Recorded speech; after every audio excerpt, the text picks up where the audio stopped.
The flipping stations and saw public, She would have looked at public and say, service the other day. I didn't flip it on to see whose Where's the public next beer service it coming? was. yeah, exactly. Not sure. I know we do. You I would know have it's thought, oh YouTube. man, he's definitely a That's the candidate big for something thing like that. with So it. yeah, that's I a don't shame. know. Oh, YouTube? Yeah. You know, I know we're it's we're amazing. canceling a It lot of gets charter lights on. stuff. So I think the only thing they were trying to keep was just that scrolling know, like last night, page. you had It 5 scrolls what's going on. Calendar stuff, yeah. good amount of cash. Quite What I sure hear, but I'm- it's used that much. Oh, it's a, They have, you know, 2 for the, well, they have Friday JV games and then varsity games. Where they had, I suppose it's a good thing and it's the helpful, first but 2 games and then 3 new guys do the last one. A couple more months of it. At least one more month. And the JV game came down to the last shot too. okay. $2 worth of enjoyment. Let's call this meeting of the City of Washington Board of Public Works to order. Tuesday, February 12th, 7:30 a.m. Roll call, please. John Dietmeyer, Here. Mike Radigan, Here. Brad Mitchell, here. Steve Richardson, Steve Struberg, Here. Jeff Mohesky, Steve Sullentrop, Jeff Pack. Stand for the pledge, please. I pledge allegiance to of the United States of America, and to the republic for which it stands, one nation, under God, indivisible, with liberty and justice for all. Thank you all. This is the biggest crowd we've had for months, maybe years. If everyone's had a chance to look at the minutes, any comments? Motion, So moved. Second. all in favor, aye. Aye. Opposed, same sign. Minutes approved, thank you. Priority items. Priority items, and we should put dollar signs behind those. Yeah, we should. All right. Yes, we should. Take it away. All right, we got 2 things before the board this month. It's been a rather slow time here lately, but everything seems to happen all at once, and that's what's kind of happening here. The first thing on the agenda is our combination truck. As you all know, we purchased a used Vactor combination truck back in 2012. It's a 2003 truck. We purchased it from the city of Wichita, Kansas through Key Equipment. Since we've had that truck, we have used that thing from everything from doing what it's supposed to do, cleaning water and sewer lines. What we used to do before we had the truck with the sewer lines is when we cleaned a manhole, and when we cleaned a line and debris got into the manhole, we used to send a guy down there with a bucket. And he'd go down the manhole and he'd scoop the stuff up, pull the bucket out, dump it in the back truck. Once we got this truck, we was able to eliminate the man going down in the manhole by using the vacuum system on it. We've also used that truck for hydro excavating around any utilities, which has really paid off a whole lot. We use that truck for everything. Just a few weeks ago, we used it to pump sludge out of a turned over farm truck for the fire department. So that truck gets used for everything. It has became unusable. What I mean by that is the engine, there apparently seems to be a crack in the engine block. We have oil running out of the engine faster than it runs through the engine. So it's dead. I had a budget, a truck in the budget for next year. I was hoping we could limp that along for one more year and get the use out of it, but apparently it's decided that it's ready for retirement. So, with that being said, I worked with administration, finance, and we're looking at rolling the truck from next year's budget into this year's budget. The truck is a multi-use departmental truck, so it will be funded multi-departmentally out of the wastewater department, the general revenue fund, stormwater, and possibly, just maybe we may look at the fire department because they're looking at using it maybe if they have emergency situations like we just did a few weeks ago. So we're looking into that. There's no guarantee on that, but we're looking into that. So what I've done is I went out for bids and I took a couple pictures. I printed off a couple pictures of the truck that we're looking at. Of course, we're going out for bid with competitors and everything, but that's the truck we're kind of looking at. Was looking at going new because I thought we'd have time, but we don't have time because we really need a truck in-house, as important as it is. So we're looking, also entertaining the opportunity of getting what they call a demo truck, which is not really a used truck, but it's a truck that has been put through the paces during demo time, kind of like, John, when you seen the one we was demoing the other day. Right. The truck that we're looking at that's a demo truck has 20,000 road miles on it. It's a Freightliner, 2018 Freightliner. It's an 18 truck, so it's basically a new truck. It has 20,000 road miles on it and 80 hours of equipment time on it. Demo trucks, when they're demoed, half the time you're doing a demo, you're standing around talking about it while the truck's running. So a lot of those hours are just idle hours rather than actually work hours. So with that, I put in the packet a new truck price, which I think came out to right around $437,000 or somewhere, I think. Yeah, $437 and some change. Well, $437,513. Since then, I have worked with this same company, and I got a demo price bid, which you guys don't have because I just got it yesterday, so I have the paperwork here. The demo truck, which is a 2018, exactly the same truck that we're looking at in them pictures there. That is actually the truck. We can get that one for $391,147, less a 3% discount on the equipment. So the equipment cost is $284,982. We would get 3% off on that equipment on that through this company. So the total would be how much? About 390, right around 390,000. 390s with the discount? With the discount, yes, roughly.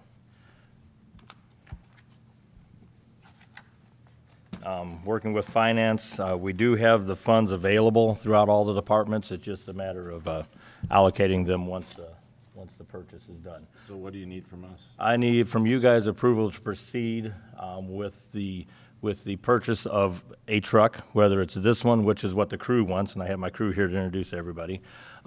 This is the one that the crew likes. It's a very easy truck to operate. It's a very easy truck to maintain. It has what they call 12-volt switches rather than electronic switches that a lot of the new trucks have, meaning if we had a switch go out, we can go right to Napa or O'Reilly's, any of the local auto parts stores, buy a switch, take the wires loose, put the switch in, flip it, and we're running.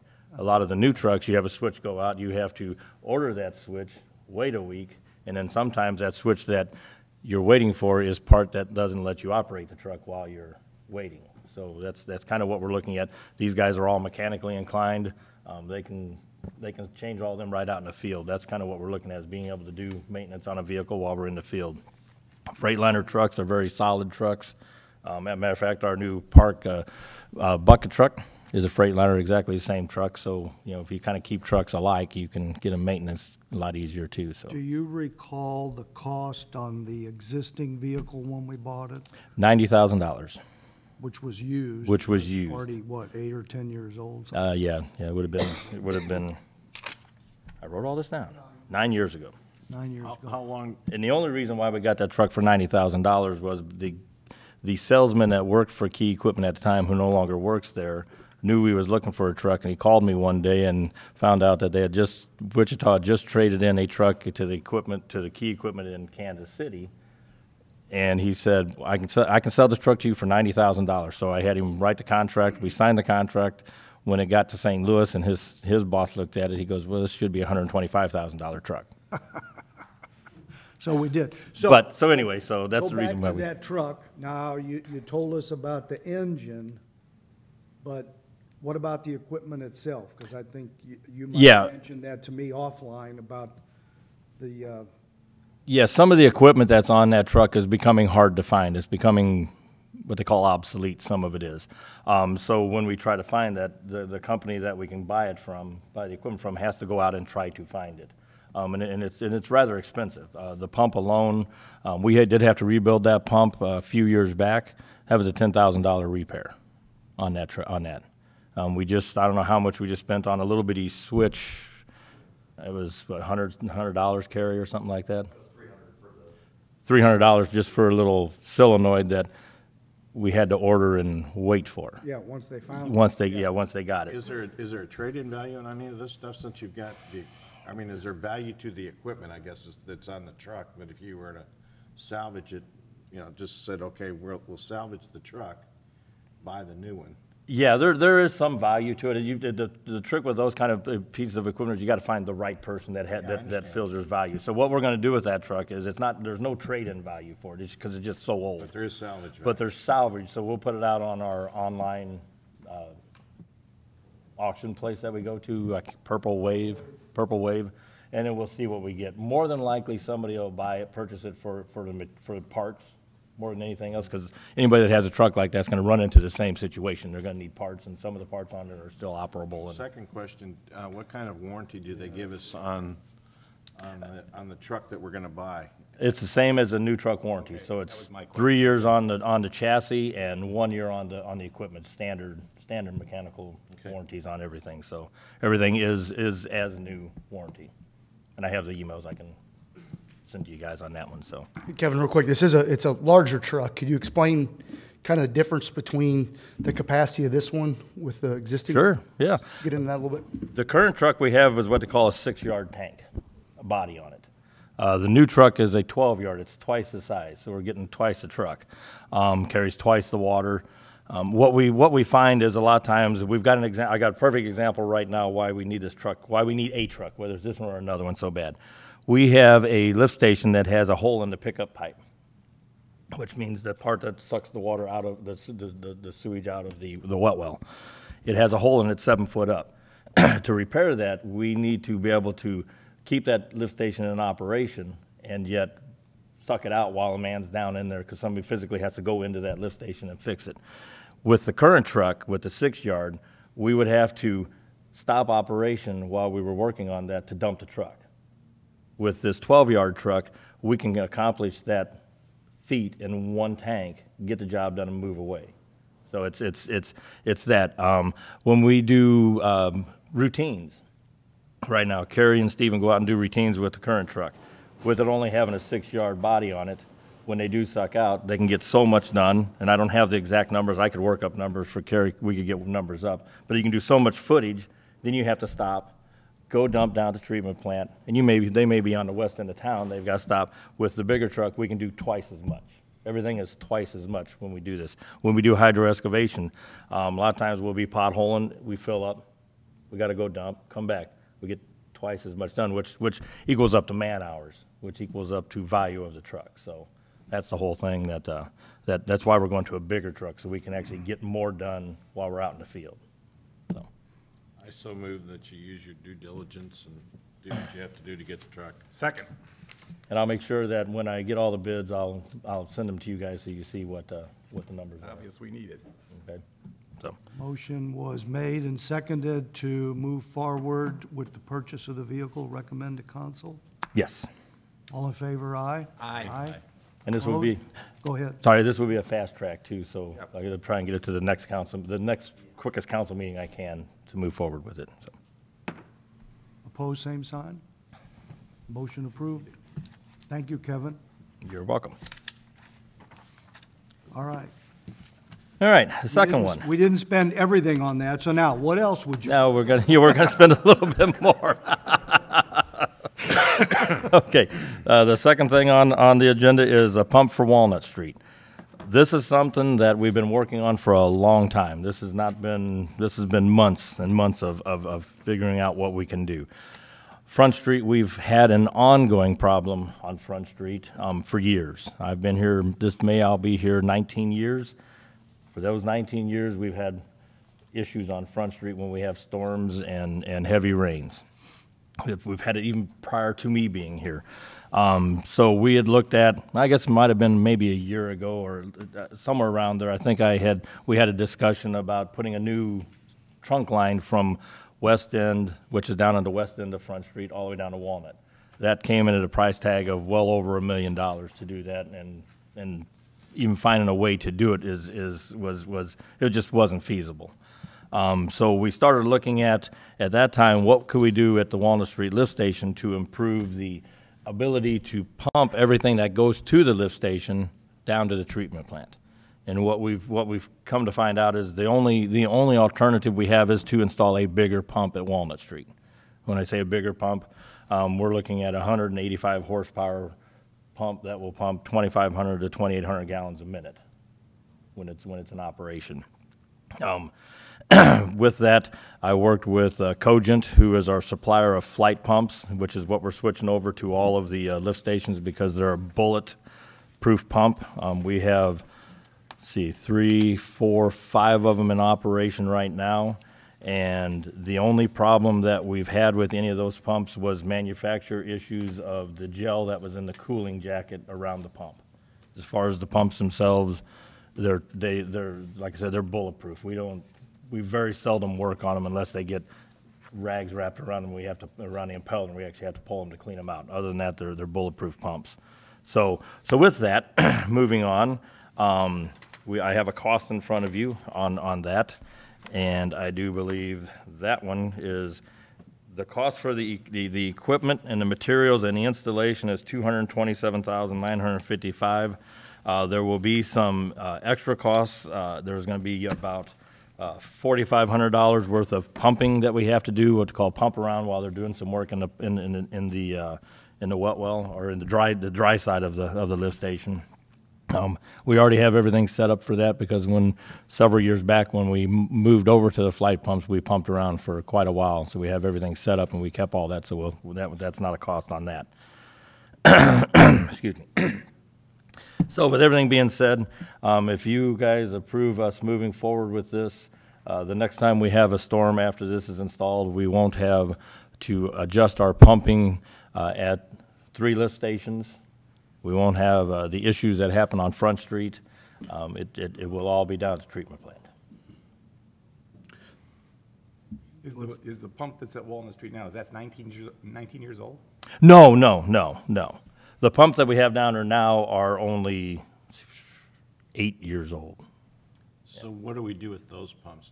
Is this an addition to, or do you move them someplace else? What this will be is the new pump will take out what we call pump number 1. Pump number 1 will set on a pallet down in the dry well and be used as backup if one of our other 2 pumps go out. Same thing with the controller that is controlling pump number 1. It will actually stay in place. The controller will. It just won't be used. So if we ever had to use it, we got that one to switch over to. So all the materials and all the parts that are in there now, we are not getting rid of. We're not losing value on those. We're keeping them as replacement pumps. If one goes down, or if we need to send one off for manufacturer's maintenance, which happens every once in a while, we can just place the other one in there and be up and running in hour and a half. So This pump, what, twice the size of the it's existing? like 3 times the size. 3 times the Yes. size of the existing Yeah. one. I don't have the size exactly on the. Carrie, do you know what the size of them pumps are? Off the top of your head? Yeah, I'm not sure either. I can send that to you, but it's like 3 times the size. No, is this a budgeted item? This is actually the pump itself is not budgeted because it's been ongoing. We never knew really where to budget or what to budget. However, we do have budget money, which working with Finance Mary Sprung, we have $150,000 in slip lining, and we have $150,000 in Westlink lift station. Westlink lift station, I put in the budget this year to convert over to the new flight pumps. It's pumping. There's nothing wrong with it, but I'm trying to get them all converted over to the new flight pumps, so down the road we've got everything the same. She's fine, and she's actually one who suggested it, was to move Westlink to next year and then take the slip lining money, which we can do through which is approved because the DNR wants us to every year do an improvement on the system. Putting this pump in improves the system down on Front Street, so we can cover by using that money too. So we have the money in the budget to cover this pumping, this new pump, by just reallocating the funds. Reallocating funds. Keep in mind, what happens here is, and I don't know if everyone really understands kind of what goes on down on Front Street, but that's the main trunk line that collects basically everything from Fifth Street down. So, and also the west end of town. So the actual piping, the pipe itself is in decent shape. You know, there's no issue with the actual condition of the pipe. So Kevin hit on that we're looking at putting a new trunk line in all on Front Street, which came to the price tag. We calculated somewhere around $1 million. That was during capital improvement sales tax time, okay? That's when we started discussing, okay, what can we do to the actual lift station to maximize essentially the force main, the hydraulics and the force main from the lift station down to the treatment plant? Can we increase the capacity, pump more sewage, combination sewage essentially when there's a rain event? Can we pump more? So we looked at that. So it's kind of more of a cost savings measure if you kind of look at it from that perspective, because we were going to have to do something. We are not only with the sewage side of things, but we also, I think I've explained this, an MS4 permit, Municipal Separate Storm Sewer System, which essentially means that when you mix stormwater with sanitary sewage, that's kind of a no-no. You can't allow those discharges. And we all know that during large rain events, pick a number, exceeds 2 inches, maybe over a certain amount of time, we do get some of those manhole lids popping downtown on Front Street. That right there is that is direct correlation, because that system cannot move the sewage from the wet well down to the treatment plant efficiently enough. So there's an overflow, okay? We know that. We don't take that lightly. We're actively trying to fix that. So this is a mechanism to do that, to increase that pumping capacity. So what we're doing is we're kind of sucking the straw down faster, would be a way to say it. So that's what this pump does. And like I said, if you look at it, it's one or the other. We're going to have to look at doing something else, either increasing how we get sewage from one side to the other, but even then you're still going to run into this capacity issue down at the wet well if I can't move it beyond that point. So the other thing you look at is, and I don't want to take this lightly either, is to get stormwater out of sanitary sewage, you've got to stop it at the source. Right. That's what our slip lining does, stops it at the source. But I have no idea how many downspouts, other pipes are connected to the sanitary sewer system, because it was built 100 years ago in some instances. So when Andy was putting his project in, we had that $20,000 disconnect project where there was a 12-inch sewer. What that did was it didn't solve the problems, but if this was happening 5 times a year, maybe now it's only happening 4 times a year, where there's an overflow. So we're actively trying to solve it at the source, which is where the stormwater gets into the system.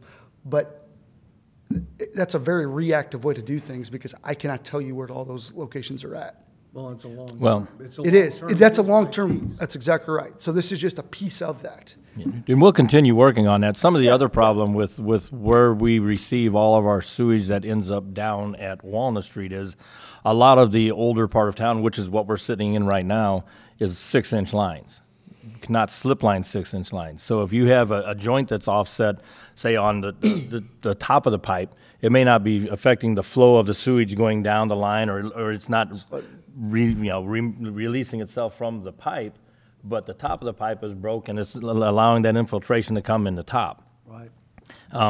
To find all of them, to know where they're at is nearly impossible. So, I guess I could sit here and say, we're going to actively do that and we're going to find everything. We'll never find everything. We still would have the problem down at Front Street. That's the whole point behind it. That's the point, is it's a process. Plus also, that I just bring, takes time. when we have storm events in the spring, here in a couple months, we're going to start having them.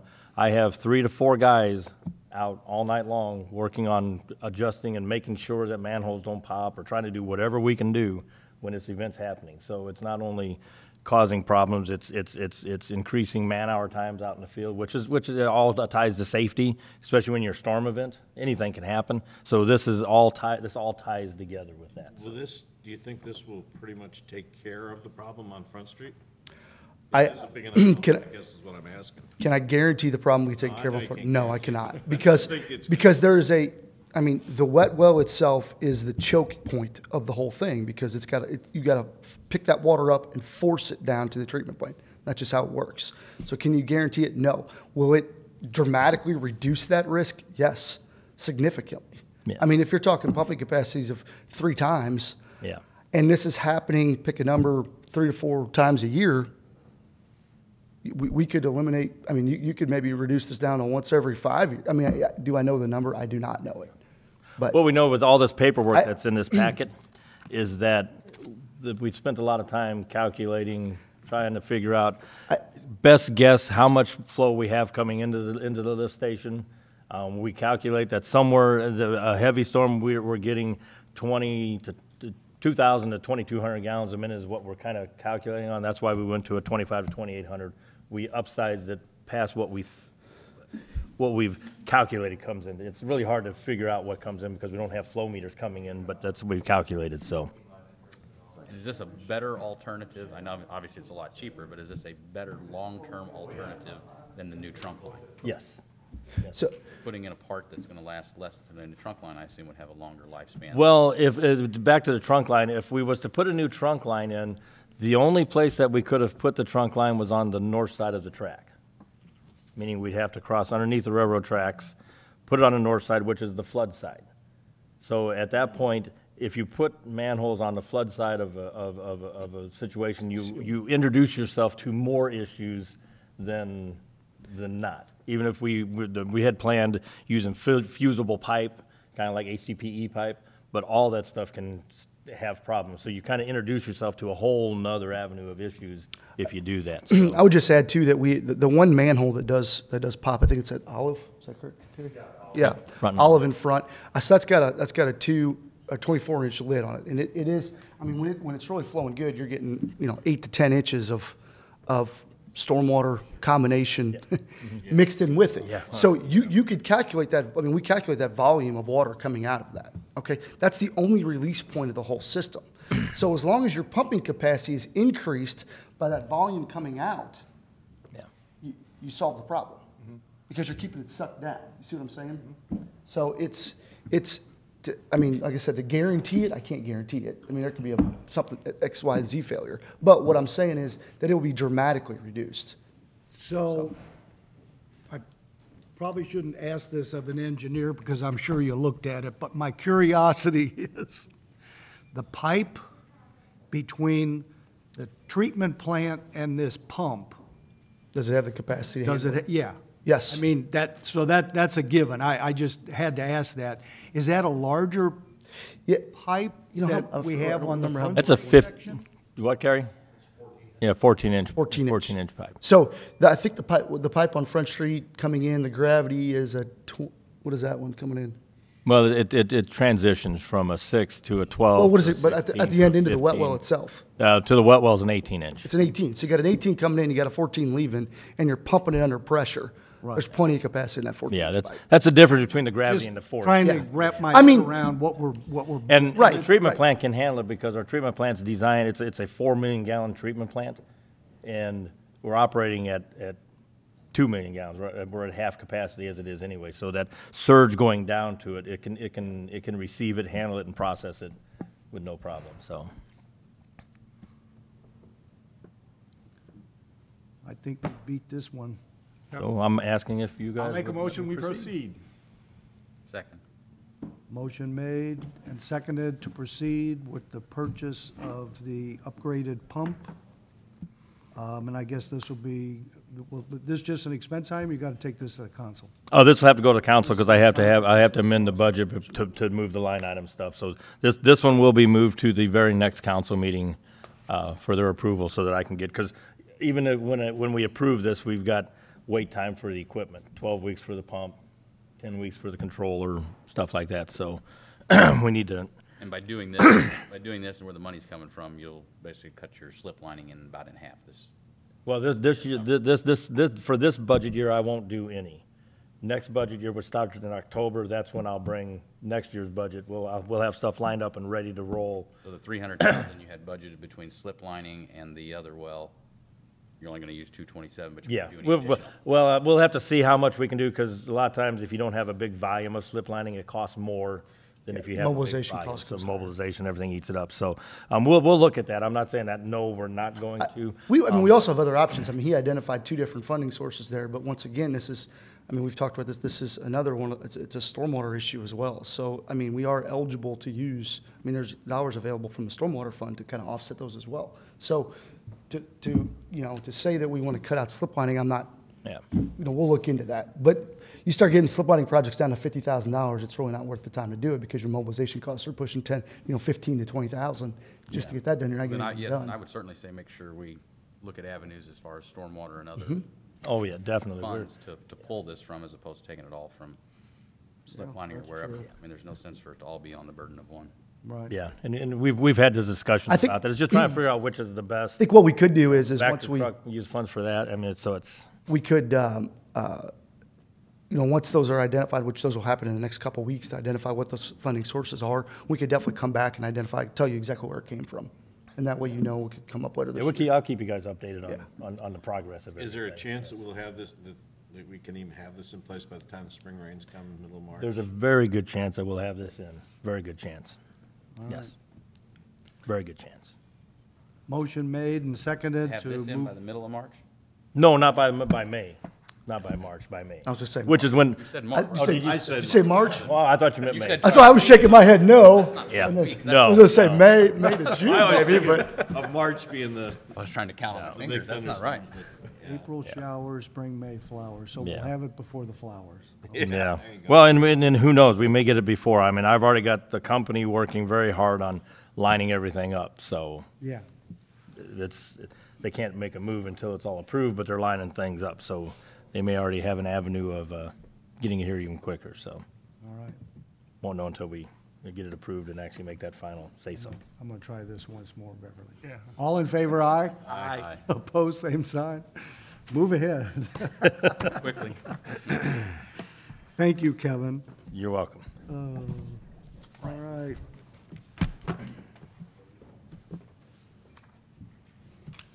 Let's see, that kind of, Run out to my truck, in the passenger seat, there should be a stack of paper.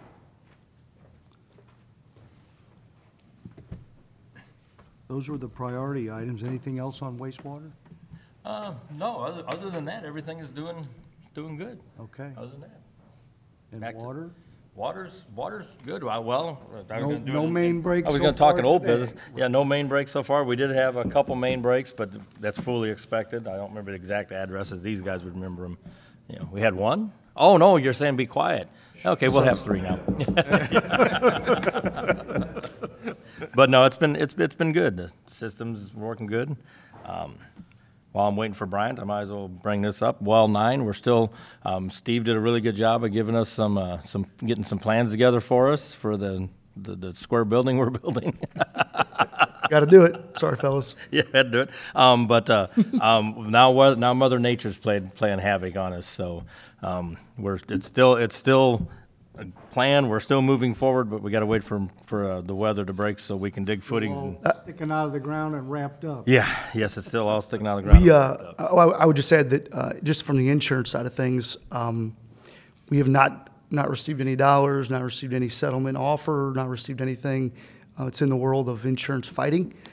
So essentially, we basically moved forward. Kevin, was putting a lot of pressure on us to get this insurance stuff figured out, and we made, he came to me and said, we got to move. Yeah. And so we collectively made a decision to move forward, even without insurance having the settlement done. We don't have time to wait. And I flat out told them that on the phone the other day. They weren't very happy with me, and I don't think we're friends. But it's not my problem. It's kind of theirs. So, but we'll work through that and hopefully get a settlement offer to us, hopefully within the next 3 to 4 weeks. So, Yeah, but we're still moving forward. We got to yeah. have So operations over here, it's we're moving. forward. Money's sitting over here. We're trying to get as much as, well, we're trying to get what's owed to us. So, for the damage. And Melton's the same way. We have all the material for the sewer project out there for Melton. And, yeah.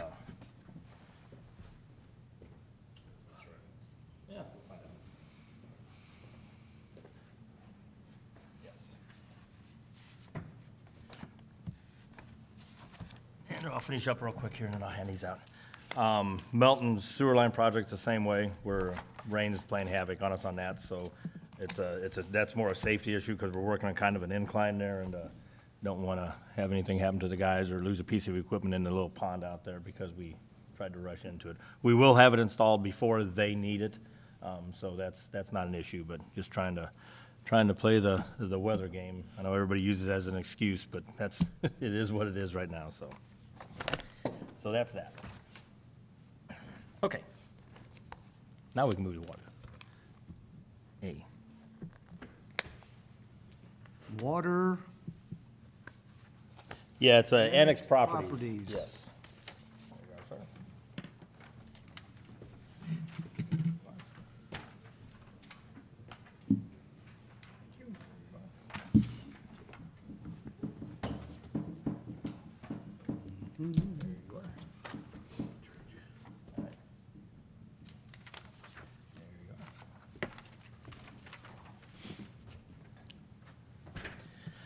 Okay, what this is every time a piece of property is annexed into the city, in the water district area, we have an agreement with them to pay them, it's now at $160 an acre. We've had this agreement for a long time. 2,000. Yeah, since 2000. So what we're supposed to do is, every year, we're supposed to evaluate the annexation areas and then write them a check, send them a check. That's handled through engineering. It always has been handled through engineering, but through some of the transitions and things going on in engineering, and and my fault too, I should have been on it too, we kind of dropped the ball. So here we are today. This is letting you know which sites we still owe the district and how much we need to pay to get caught up. Now I'm going to hand it over to John because he's the one to handle it Yeah, out of his department. We've not, it's Public Water and Sewer District number 3, which is the east end of town.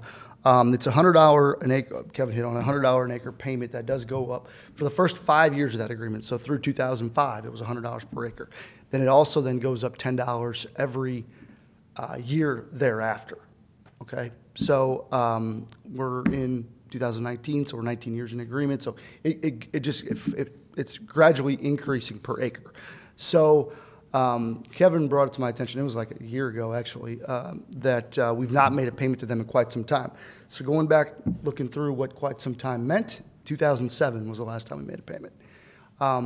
So we went through all the annex properties that we've had since 2007, since the last time the payment made. That is at the upper right of that spreadsheet I think you have, August 2007 to present, I think. These are the properties that have been annexed within the water and sewer district into the city. And then it has the breakdown of the payment for each individual property and then the total, 10,000, is it 227, I think? Yeah. Yeah, so $10,227 is the check we need to cut them. Moving forward, we're going to put some internal controls in to when an annex property comes in. Planning, Sal will obviously notify us. Once the county approves it, we will then issue the check right away to kind of keep up on this. So it's just a way to get us caught up back to datum zero moving forward. And we've always written them a check. Why you guys probably don't remember any of it or remember much of it, because they was always small checks, you know, a few $100s here, a few $100s there. So it was just kind of just a process. So it really never came to the board because it was an operational process. The reason why we're bringing this to you here now is because it's such a it's a bigger dollar amount than $191.80, which would have been 1.14 acres, you know. So that's the reason why we're bringing it to you guys now, just to let you know that. Well, I think it's important too that you all understand a little bit what those agreements that are in place from 2000, what they mean, and kind of how we're moving forward. Some of the when property gets annexed from that agreement area, from their district area, there is a cost to us. So I think it was important for you to see what that cost is on certain pieces of property. And if you would all like, we can. I can have Beverly email you guys that agreement so you can look at it so you understand what, because I don't know if any of you guys have seen that agreement. So I think it'd be good for you guys. I guess my been a only while. question is that, you know, Yeah. why It's has been- this not been into the accounting process, that it just would show up on a regular basis so that I got That's what paid I was yearly? going to ask. I have the exact same question. Yeah, because it's an expense item. It's the cost of water that we're paying. You know, I mean, it might be small if you're looking at everything else that's on here, but it seems like Mary would want that in the, You're talking about in the expense in the budget itself? I think a little bit, I mean, a little bit we owe has, somebody money. well, I think what that I mean, you're projecting then, you know, in August and September, what properties are going to be annexed into the next year. So, I mean, Yeah, but I this could is see, ongoing, isn't it? oh no, one-time payment. One-time You payment, said that you paid them yearly. When it happens. when it happens. Just when it happens. Then I apologize. It is a one-time payment. If 10 acres comes in, you make a one-time payment of that. Yeah, it's not, yeah, Ongoing no, thing. no. I apologize. The agreement It's a is one-time payment. long Okay, running, well, that makes a difference. but it's not So if, actually pick a, budgeted. I don't know, area south of Stonecrest, I don't know, pick a spot, okay? 10 acres wants to come into the city. So it's 10 acres times let's just say it's $170 per acre. So it's $1,700. Drive down Beaker Road. Okay. It's just, so that's, Look on the sorry, John, I left-hand side, didn't, all that farm That ground makes that's it- there. okay. If any of that comes in, any of that acreage of that farm, of all that open ground that's there on Beaker Road, we would then be paying whatever acreage came in on that section right there. So that's kind of how, got it, perfect. yeah. Maybe the water district just wants to forgive this amount since it's so old. It's funny about, I had a conversation with the water district, like, what agreement? I'm like, oh, that's not the right way to do business. My water bill next summer. That's right. This gets us back So- even keel. So it's really just getting us caught up, and with the dollar amount, we felt it was important that it came to you guys so you could see it, so. Sure. And kind of understand if it ever, conversations come up out in the street, you guys understand too, kind of what we do there, so that's that. I assume you do not need a motion for that. No. No, that's just, this was really for information. We're gonna do the same thing with council. We're gonna brief them Yeah, it's on just, this payment. It's not really. it's thing, something but we I cannot want get them out to of. know. We're bound by agreements, so it's just letting everybody know what we're doing. We'll go to them before they come to us. Yeah, yeah, That's a good plan. it's a good plan, yeah. All right. Anything else on water? No. No? Any other business from you, Kevin, or? Yeah, and my other businesses, I had the crew come in today, because I wanted all of you guys to see the faces of the people who actually do all the work for you guys and me. So they're the ones that make us look good, and they're the ones that make their meetings run 5 to 7 minutes a lot of times, because they're out there making sure that everything is where it's supposed to be, gets to where it's supposed to be. And so with that, I'm going to stand up. And Dylan, would you stand up? It's Dylan Voss. He's been here, 3 years now? Been here with us 3 years. Chad Alferman. He's been with the city quite a while. He came from us from the Parks Department. How long have you been with the Water Department now? 5 years. 5 years. Wow. So he's a water foreman. Carrie? It's Carrie Duke. You've been with us, 10 years? 14 years. See how time flies? He's a wastewater foreman, so those two guys are the ones that are my right and left hand during the day when things are going on. They make sure that these guys, well, they don't have to make sure, the guys do a good job anyway, but they just make sure the fluid flows where it's supposed to. Sonia? That's Sonia Mason. Just got married a year ago? 2 years ago? Less than a year ago. Sonia is our, she's called a clerk. She's the main line when the call comes in at 10:30. Sonia's the one that gets to do that and answer that, and she then disperses the calls either to street department or to Beverly, or tries to handle it, and she handles some of the calls herself. So she's the one that sends all the payments and all the bills out to Mary Sprung. So she's that side of the world of it. And then Rose Standridge. Rose is probably our newest of the new. You've only been with us, 6 months? It'll be a year then. God, time flies. Jeez. You better take better notes. I'm making sure they know how long they've been with us. Don't ask Kevin how old he is. I forgot. 23 on my next. Yeah, there you go. Rose is, unfortunately, we do still have to have a meter person. She's not classed as a meter person, but she's my meter person. She goes out, even with electronic meters, we still have problems with them. So Rose is the one that gets to drive around town and actually drive out and get the reads off the meters when we don't get them electronically. So that's what she spends a lot of her time on. She also is the one that does mainly our wells, make sure that the injection system is working the way it's supposed to, doing a really good job of learning how to do that. So she's a good asset to the company. Stephen? Is Stephen Thompson? Stephen, now how long you been with us? I'm not even going to say. It'll be 2 years in July. There you go. Stephen works on the wastewater collection side of it. He works with Carrie when they go out and do all the routines and all the lift stations and all the other good stuff. He does a good job, so he's a good asset. Ron back there, Ron, you've been here forever, so that's right. Ron has now moved into the operator side of things. He was a truck driver when Bob moved down to the treatment plant. Ron stepped into his position, so he's our operator. a lot of knowledge. So the reason why I'm having them, so you guys, if you guys have been writing down all these years, that's how many years of experience we have in the water and wastewater department. So, and then Bryant Rogers is my, is a full-time employee who moved from part-time to full-time. Liked it here so much, he decided to stay. Bryant brings in a whole lot of the construction side of things. How many years did you work in the water and wastewater construction side?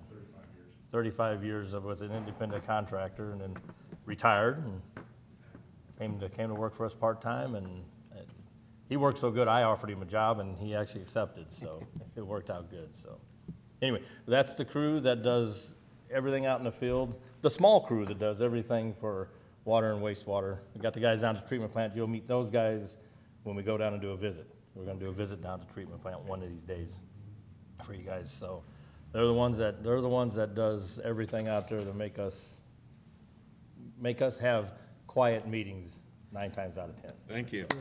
Thank you. Good to meet you. Very good crew. Very good. All right. Okay. Any old business to address? Any other open discussion? Just that we got 2 people that will not be here for the next meeting. So I'll make sure we don't have anything on the agenda for the next meeting that we have to worry about a quorum with. Yeah, we won't have a quorum. We'll have a meeting. Yeah, just we'll won't- still have the meeting, but All right. we just want, and you guys will still get the packet, so you'll see what's going on. but Okay. There shouldn't be anything on. So where will you two be vacationing? That's Where the it's question. warm. No snow. Motion to adjourn? So moved. Second? Second. All in favor? Aye. Meeting adjourned. Thank you. Hard to believe you're. Thank you, guys, very much. Nice meeting you. Thanks for coming in. Thanks, guys. All schools start next week. It's always the way. See, Start Saturday. they've been in, and it's been nice, but Next now year, isn't they next gotta year where the- catch up, work harder, because there's still so much to be done. That's why today was a good day, because Goes back. we're slow, so. That's right. Okay, so you answered my question, because I was gonna say, okay, so which one of you guys? It happens after. That's another, That's- how many No, I got the guys? date. We I have got the 4, dates. right now we've got Remember- 3. Donald is at the library because he's injured, doing rescue